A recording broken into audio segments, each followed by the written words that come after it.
नमः शिवाय। हर हर महादेव शंभु। जय माता दी मित्रों, कैसे हैं आप सब। शिव शक्तो हम चैनल पे आप लोग का हार्दिक स्वागत है। और चैनल पे यदि नए हैं तो विनम्रता से निवेदन करूंगा कि चैनल को सब्सक्राइब कर लें, क्योंकि जब चैनल को आप सब्सक्राइब करते हैं तो हमारे द्वारा बनाई हुई कोई भी वीडियो सबसे पहले आपको प्राप्त होता है। वीडियो में दिखाई जाने वाली जानकारी यदि आपको अच्छी लगे तो ज़रूर लाइक करें, शेयर करें, सब्सक्राइब करें, क्योंकि जैसे ही आपका प्रेम मिलता रहता है तो फिर एक अलग ही ऊर्जा बनी रहती है नए से नए अच्छे वीडियो या कोई साक्षात्कार आप तक लाने की। आज एक ऐसा ही प्रश्न जो है, बहुत सारे लोग जो ठाकुर जी के भगवद रस का पान करने वाले हैं, कहीं ना कहीं ठाकुर जी की, राधा रानी की जब कृपा हो जाती है तो उनको बुलावा आता है जो ठाकुर जी का वो दिव्य धाम है। बोलो बांके बिहारी लाल की जय। जो वृंदावन का वो दिव्य धाम है, जहाँ बांके बिहारी जी का वो दिव्य मंदिर है। क्योंकि ये बिल्कुल मैं आपसे श्योरिटी के साथ कह सकता हूँ कि चाहे कितना ही आपके पास धन हो, चाहे कितना ही आपके पास समय हो, जब तक आपको बुलावा नहीं होगा बांके बिहारी जी का, तब तक आप वहाँ नहीं पहुँचेंगे।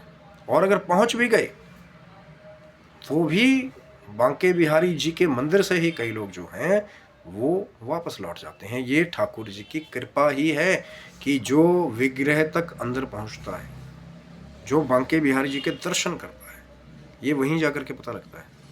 और क्यों बड़े से बड़े लोग मोहित हो जाते हैं। एक बार जिसने दर्शन कर लिया तो बहुत सारे लोग कई बार ये कह देते हैं कि भैया पूरा वृंदावन में कहीं जाओ चाहे ना जाओ, अगर सिर्फ बांके बिहारी जी के दर्शन हो गए तो हो सकता है कि आपको पूरे दर्शन जो हैं वो सब का एक सर्वप्रिय, जो मैं भी मानता हूँ कि अगर बांके बिहारी जी के दर्शन आपको हो गए वृंदावन में तो बाकी अन्यत्र दूसरे मंदिरों में देखिए जाइए, हर एक मंदिरों की अपनी अपनी वैल्यू है। गोकुल धाम की एक अलग बात है, अपना जो आपके बरसाना की है वो अलग बात है। रावल गांव जहाँ पे राधा रानी जी का जन्म बताया जाता है, थोड़ी सी डिस्क्रिपेंसी लोगों की नॉलेज में यहाँ पे है, तो उसकी एक अलग बात है। लेकिन जो वो जो स्वरूप है ठाकुर जी का, बांके बिहारी जी का, जब तक बुलावा नहीं होगा तब तक नहीं पहुंचोगे। बहुत जोर लगा लीजिए, फ्लाइट बुकिंग ये वो। मैं कह तो रहा हूँ ना कि बहुत सारे लोग तो ऐसे भी हैं कि मंदिर की गली तक भी गए और वहाँ से वापस आ गए। बहुत सारे होंगे आपके साथ जिनके साथ एक्सपीरियंसेस होंगे। अब मैं ये नहीं कह रहा हूँ कि बहुत गलत बात है, आप फिर ट्राई करेंगे, हो सकता है बिहारी जी आपको दोबारा बुलाए। जब भाव होगा आपका तो बांके बिहारी जी कहीं ना कहीं कैसे भी करके आपको शायद बहाने से ही बुलावा दे देंगे कि जी कोई बस जा रही है आपके मोहल्ले से, चलिए आप भी, आप जाएंगे महाराज। तो या कोई ऐसा मित्र आपका जा रहा हो, नहीं यार आप साथ में चलो, यार मैं अकेला नहीं जा पाऊंगा, आपकी टिकट भी मैं दे देता हूँ। तो जब बुलावा होगा बांके बिहारी जी का तो कोई ना कोई अकस्मात ऐसा संयोग बनेगा कि आपको वहाँ जाने का अवसर मिलेगा। लेकिन वो संयोग कैसे बनता है, जब जहाँ आप बैठे हैं, जब आप कृष्ण जी का या ठाकुर जी का या भगवान गोपेश्वर, भगवान शिव जी का कहीं भी आराधन पूजन करते हैं। मैं अपने जीवन का, मेरा खुद का एक्सपीरियंस रहा है कि शुरू के जो हैं जीवन के जो 25-26 वर्ष थे, वो होता है ना कि एक डाई हार्ड फैन होते हैं कि जी हम तो शिव जी वाले ही हैं। लेकिन कहीं ना कहीं शिव भक्ति, राम जी के नाम की प्राप्ति कराने वाला, ठाकुर जी की भक्ति कराने वाला, तो कई बार ठाकुर जी की भक्ति जो है वो शिव जी की भक्ति को प्राप्त कराने वाला है। ऐसे इसको पूर्वक समझिए। हरि और हर का एक ऐसा रहस्य है जो हर कोई सिर्फ उसको पा तो सकता है, लेकिन उसका जो एक पार नहीं पा सकता उसको। मतलब कृपा तो पता लग रही कि हाँ भैया पहले हम 20-25 साल शिव जी की आराधना की तो अब ठाकुर जी के दर्शन हो गए, वृंदावन धाम की अचानक से प्राप्ति हो गई। उधर जब सारी उम्र वैष्णव धर्म कर रहे थे तो पता लगे कि अब बाबा विश्वनाथ के दर्शन हो गए जा करके। कहीं ना कहीं कोई शिवित, कोई शैव गुरु आपको प्राप्त हो जाए, या जो शिव जी की आराधना करने वालों को कोई वैष्णव गुरु प्राप्त हो जाए। तो ऐसे एक रहस्य है हरि और हर का।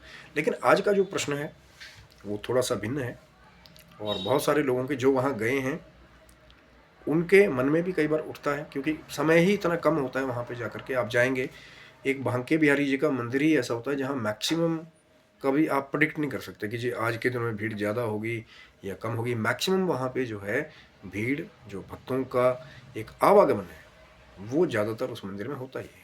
इसीलिए तो अलग अलग गेट्स बनाए गए हैं, अलग अलग गली से बनाए गए हैं कि यहाँ से आएंगे वहाँ से निकलेंगे, कि कहीं ना कहीं भक्तों को वो भीड़ वाला आवरण जो है वो ज़्यादातर मिलता है। खास करके जैसे जो कार्तिक मास की हम बात करते हैं उसमें, या कोई और पावन महीना है। अब माघ का बहुत सारे लोग थे जो महाकुंभ से ही जिन्होंने प्लानिंग कर रखी थी कि साथ में वृंदावन भी हो आएंगे।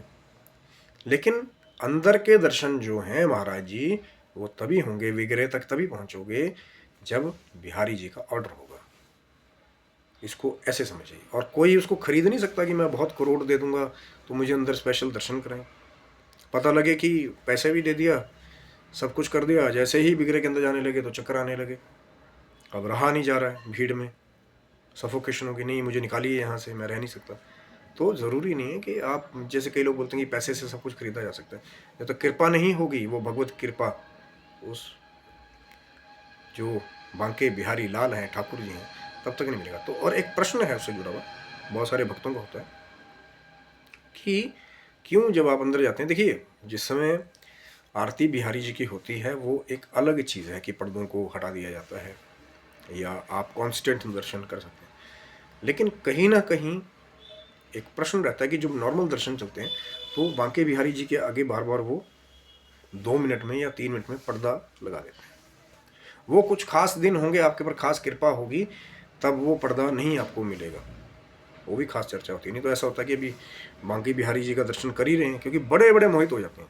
मैंने कहा ना आपको कि कोई आपको बता के नहीं मैं ये चीज़ आपको लिख के दूँ कि नहीं यार बड़े अच्छे दर्शन होते हैं, आप मोहित हो जाओगे। जब आप जाओगे वहाँ पे ठाकुर जी को जब अर्जी लगाओगे बार बार कि महाराज बुलाइए, किसी दिन अच्छे से बुलाइए, और जब जाएंगे वहाँ पे, जब दर्शन करेंगे बांके बिहारी जी का, तो अपने आप ही बड़े से बड़े जो लोग ये कहते हैं कि जिन्होंने कभी कृष्ण भक्ति भी ना की हो, जिनको उनकी कहानी भी शायद ना पता हो, तो बड़े बड़े फॉरेन से आए हुए लोग भी जो हैं सिर्फ वो जो स्वरूप है बांके बिहारी जी का, मूर्त स्वरूप है, उसको देख करके ही मोहित हो जाते हैं। अब चाहे वो काले कलर के हैं, चाहे वो उनका स्वरूप हाइट जो है उतनी कहीं लंबी नहीं है, वो जो मूर्त स्वरूप की है, लेकिन रहस्य बहुत बड़ा जुड़ा हुआ है कि क्या रहस्य है बांके बिहारी के मंदिर में। वो जो मूर्त स्वरूप जो बिहारी जी बांके बिहारी का है, लेकिन बहुत कम लोग जानते हैं कि वो 2 स्वरूप हैं, वो एक नहीं है। जानते हैं आप इस रहस्य को कि वो ठाकुर जी और राधा रानी का एक सम्मिलित स्वरूप है। कैसे मिला वो, कैसे उसका प्राकट्य हुआ, ये बड़ी लंबी कथा है। और क्या इस कथा के साथ लिंक है, संबंध है, जो हमारे भक्त हरिदास जी हुए उनका क्या लिंक है, ये बहुत बड़ी कथा है। शायद मैं इसी वीडियो में उसको कवर नहीं कर पाऊँगा, तो चैनल को सब्सक्राइब रखिएगा। हो सकता है जब इस वीडियो को आपका प्रेम मिले तो फिर मैं आगे मैं वो जो कथा है, कहानी है उसके पीछे की, अगर जिनको नहीं भी पता है, बड़े सरल शब्दों में लाने की कोशिश करूँगा कि हरिदास जी को कैसे जो है दर्शन हुए और कैसे वो जो मंदिर के अंदर वो जो मूर्त स्वरूप है जिसे हम बांके बिहारी कहते हैं, लेकिन वो 2 का एक सम्मिलित स्वरूप है। कथा लंबी है, लेकिन आज का जो प्रश्न था कि क्यों बार बार, अब कई भक्त बोलते हैं कई बार कि जब जैसे दर्शन करने गए 1 मिनट, अब वैसे ही भीड़ बहुत रहती है तो कई बार एक जगह खड़े होकर के दर्शन कर पाना ही बड़ा मुश्किल होता है। और कई बार तो ऐसा था जो पहली बार जाता है कि वो जब तक दर्शन नहीं किए नीचे जा करके, तो लगता है यार क्या पागल हो गए यार, भीड़ में खड़े हैं, रास्ता भी नहीं छोड़ रहे हैं, जाना है बाहर यार, जल्दी जल्दी मैं दर्शन करूँ, मैं जाऊँ। और जैसे ही कई बार पता लगता है कि नीचे पहुँचे विग्रह में और बिहारी जी के दर्शन किए, उतने में ही बस देखता रहूँ टकटकी लगा करके। स्वरूप ही ऐसा है और उसके पीछे का रहस्य तो और सुंदर है। लेकिन हरि अनंत, हरि कथा अनंता, बहुत लंबी चर्चाएं हैं। आज सिर्फ जो प्रश्न कई लोग पूछते हैं कि क्यों बिहारी जी के आगे बार बार पर्दा लगा दिया जाता है जब दर्शन करने जाते हैं, जो गए हैं या जो नहीं भी गए उनको बता देता हूँ कि उसका कारण क्या है, कि क्यों बिहारी जी के आगे बार बार पर्दा लगा दिया जाता है। क्या कोई ऐसी चीज़ है वहाँ पे कि जिससे बचाया जा रहा है उस मूर्त स्वरूप को, या कोई एक ऐसा रहस्य छिपा हुआ है जो बड़े बड़े लोगों को उनकी पहचान ही बुला देता है। जी हाँ, यही वो कारण है कि वो जो चमत्कारिक जो आंखें हैं बांके बिहारी जी का या राधा रानी का वो जो स्वरूप है, सम्मिलित स्वरूप है, जब आप टकटकी लगा करके उसके बीच में देखेंगे तो ये कहा जाता है कि इतना ज़्यादा आकर्षण और मोहित करने वाली वो आंखें हैं, वो स्वरूप है कि कोई अगर बार बार उसके अंदर देखे तो वो अपने आप को ही भूल जाता है। और ये एक कोई हवा में मारा हुआ फायर नहीं है या अंधेरे में छोड़ा हुआ तीर नहीं है। वाकई में मैं कह तो रहा हूँ कि जिनका कभी भी कृष्ण भक्ति, श्री कृष्ण जी की भक्ति से भी कोई लेन देन ना रहा हो, जो कभी वैष्णव भक्ति में ना रहा हो, ठाकुर जी की कभी भक्ति नहीं की हो, जब वो वहाँ जाएगा वो ही एक बार में ही मोहित हो गया वहाँ पर जाकर के कि यार क्या स्वरूप है, क्या सुंदर स्वरूप है। और कई बार तो अपने आप को ही भूल जाता है थोड़ी देर के लिए कि भैया मैं हूँ कौन, क्योंकि जब स्वरूप ही ऐसा उसमें खो जाएगा तो फिर थोड़ी देर के लिए जो इधर उधर की दुनियादारी है, या इसीलिए वो पर्दा लगाते हैं कि भैया वो जो खोने वाला जो उसकी चीज़ है कहीं कोई ऐसा ना हो कि वो स्वरूप के मोहित हो करके वहीं जो है वो अलग ही दुनिया में खो जाए। इसीलिए वो पर्दा, जैसे आप एक फुल स्टॉप लगाते हैं, अब ऐसा समझिए ना कोई वशीकरण क्रिया चल रही हो, जैसे मान लो, देखिए वशीकरण जरूरी नहीं है कि तंत्र के द्वारा किया जाता है। एक सात्विक वशीकरण यह कि किसी का स्वरूप ही इतना सुंदर है कि उसको देख करके आप मोहित हो गए, या जैसे सम्मोहन की हम बात करते हैं कि अब सम्मोहित से हो गए, अब बस देखते जा रहे देखते जा रहे देखते जा रहे हैं, अब भूल ही गए मैं कहाँ खड़ा हूँ, कहाँ से आया हूँ, कहाँ जाना है।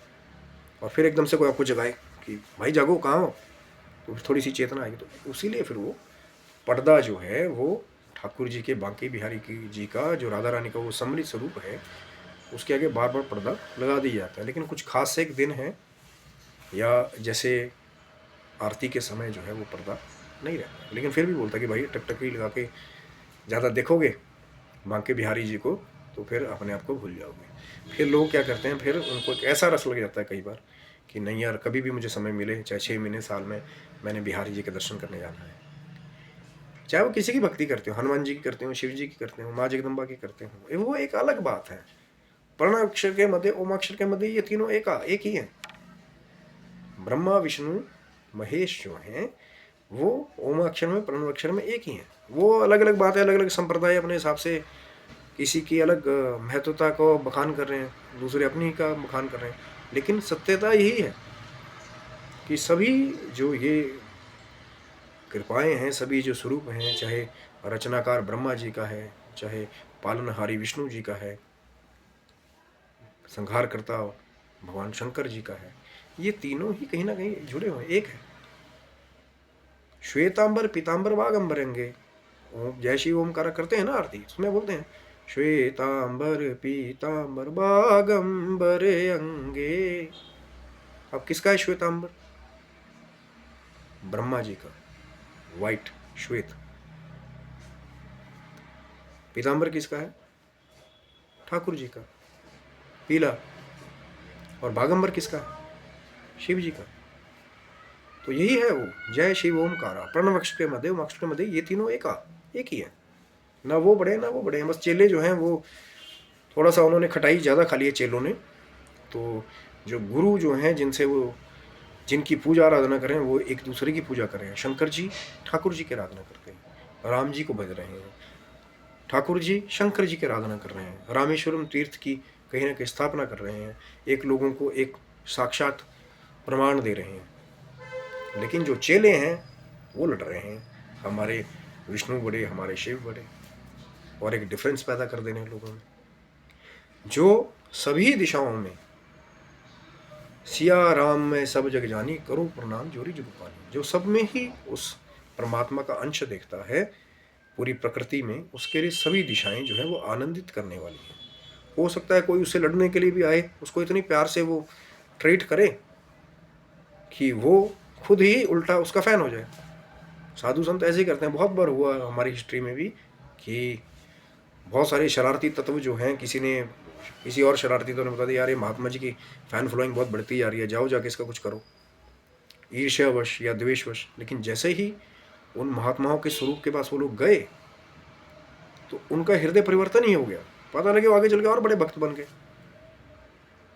नारद जी जब मिले डाकू अंगुलीमाल जी को, तब वो क्या करते थे, वो एक उंगली काट लेते थे, जो भी मिलता था उसको लूट डालते थे। नारद जी ने कुछ ऐसा कह दिया कि घर गए, वापस आए, उसके बाद भगवत कृपा हो गई, छोड़ दिया सब कुछ। और अब मयो भयो भरोसा हनुमंता, बिना हरि कृपा मिले नहीं संता। मैंने बोला ना, ठाकुर जी की कृपा जब तक नहीं होगी बांके बिहारी जी के मंदिर में नहीं पहुंचेंगे। सत्य बात है, जो लगा के देख लीजिए। कई लोग वहीं से वापस चले जाते हैं, गली से ही, वहीं से पेड़ा खरीदा और वहीं से गए।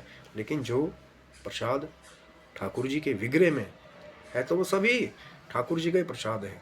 पूरा वो जो मंदिर के आसपास, बांके बिहारी जी के मंदिर के आसपास है। लेकिन जो उनकी, जो उस स्वरूप की चरणों की रज से लगकर आए, चाहे तुलसी का एक ही पत्ता हो, उसकी अलग ही बात है। और जाकर के प्रैक्टिकली करके देखिए।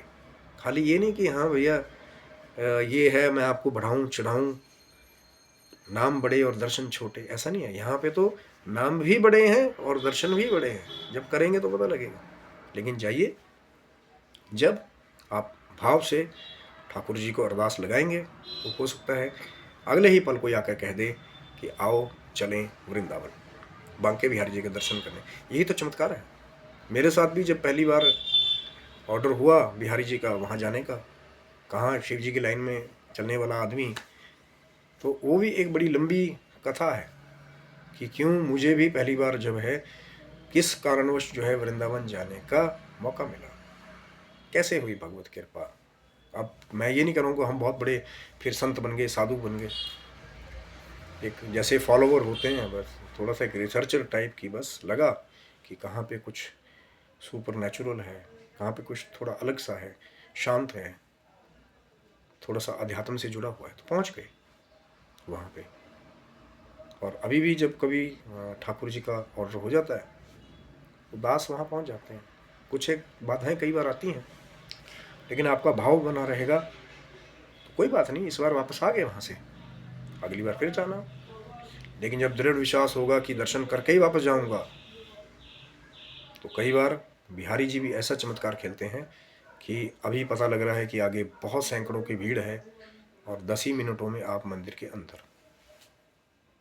वो भी कथा आपके साथ शेयर करूँगा जब आपका प्रेम मिलेगा कि कैसे ये चमत्कार भी बिहारी जी वहाँ करते हैं। बिहारी जी तो इतने अपने भक्तों के मुरीद हैं कि आप भी नेट पे कथाएं पढ़ेंगे तो बिहारी जी अपने भक्तों के साथ ही चल पड़ते हैं कई बार। बहुत गहरे रहस्य हैं। और उसी जगह में वृंदावन स्थान में निधिवन के बहुत सारे रहस्य हैं। लेकिन आज वही चर्चा कर रहे थे कि बहुत सारे लोग ये पूछते हैं कि क्यों बार बार यार हम दर्शन करने के पर्दा लगा देते हैं 12 बजे, कि कोई ना कोई ठाकुर जी का स्वरूप ही ऐसा है, वो आंखों में ही सम्मोहन ऐसा है कि कोई भी वहाँ पर अपने आप को भूल करके मोहित हो सकता है, इसीलिए वो पर्दा लगा दिया जाता है। यही तो है बांके बिहारी जी का स्वरूप। अब मेरे अधिक कहने से क्या है, अगर आपके मन में भी इच्छा जगी है तो जरूर जाइए, दर्शन कीजिए, साक्षात्कार कीजिए, पर बिहारी जी को अरदास जरूर लगाइएगा, क्योंकि जब तक उनका ऑर्डर नहीं होगा और राधा रानी जी का ऑर्डर नहीं होगा तब तक वहाँ पहुँच भी जाओगे मंदिर के पास, गली में, गेट के पास, लेकिन अंदर तभी जाओगे, दर्शन तभी होंगे जब आपका भाव होगा, आपके भाव में भक्ति जुड़ी होगी, आपके भाव में समर्पण जुड़ा होगा कि बिहारी जी आज आपके दर्शन करके जाऊंगा, भले ही सुबह ना हो, शाम को मंदिर फिर खुलेगा, दर्शन करके ही जाऊंगा। पर कई बार क्या होता है कि जब परिवार के साथ आप जाते हैं तो थोड़ा सा होता है संघर्ष है वहाँ पे। अकेले जा रहे हैं वो अलग बात है, छड़े मलंगों के लिए तो हर एक दिशाएं जो है अनुकूल है, यहाँ से धक्का पड़े वहाँ से धक्का पड़े। पर जब छोटे बच्चों के साथ या परिवार के साथ किसी बुजुर्ग जन के साथ आप जा रहे हैं तो थोड़ा सा प्लानिंग करके फिर आप जरूर जाएं और बिहारी जी करें कि बिहारी जी की कृपा, राधा रानी जी की कृपा, सम्मिलित कृपा, वो जो बांके बिहारी मंदिर की है, वो आपके पूरे परिवार के ऊपर हो और आपको बार बार वहाँ से बुलावा आए और सेफली आप वहाँ जाएं, दर्शन करें, वो बिहारी जी के मंदिर का पेड़ा खाएं और भगवत कृपा लेकर के वहाँ से वापस आइए। तो ये था मित्रों वीडियो कि क्या कारण है वो जो बिहारी जी के आगे पर्दा लगा दिया जाता है बार बार, बांके बिहारी जी और राधा रानी के समृद्ध स्वरूप के आगे। आशा करता हूँ वीडियो आपको अच्छा लगा होगा, तो ज़रूर लाइक करें, शेयर करें, सब्सक्राइब करें। आगे भी प्रेम आपका मिलेगा। तो वो जो आगे की चर्चा है कि क्या रहस्य है वो बांके बिहारी के मूर्त स्वरूप का, कैसे प्राप्त हुई वो मूर्त स्वरूप, क्या कनेक्शन है हरिदास जी का उसके साथ, बड़ी सुंदर कथा है, रहस्य से भरी हुई। उसको जरूर बाद में आप प्रेम दीजिए, श्रवण दास की कोशिश होगी। ठाकुर जी की, राधा रानी की जब कृपा हो जाएगी, भगवान शिव जी की, गोपेश्वर जी की, माँ जगदम्बा की कृपा हो जाएगी, तो जल्दी वो वीडियो लेकर भी आपके आगे उपस्थित होंगे। तब तक के लिए आप स्वस्थ रहें, मस्त रहें। भगवान शिव की, माँ जगदम्बा की, ठाकुर जी की, माँ राधा रानी की कृपा आपके सारे परिवार के ऊपर बनी रहे और आप अपने जीवन की भौतिक और आध्यात्मिक उन्नति की ओर हमेशा अग्रसर होते रहें। तब तक के लिए हर हर महादेव, जय माता दी।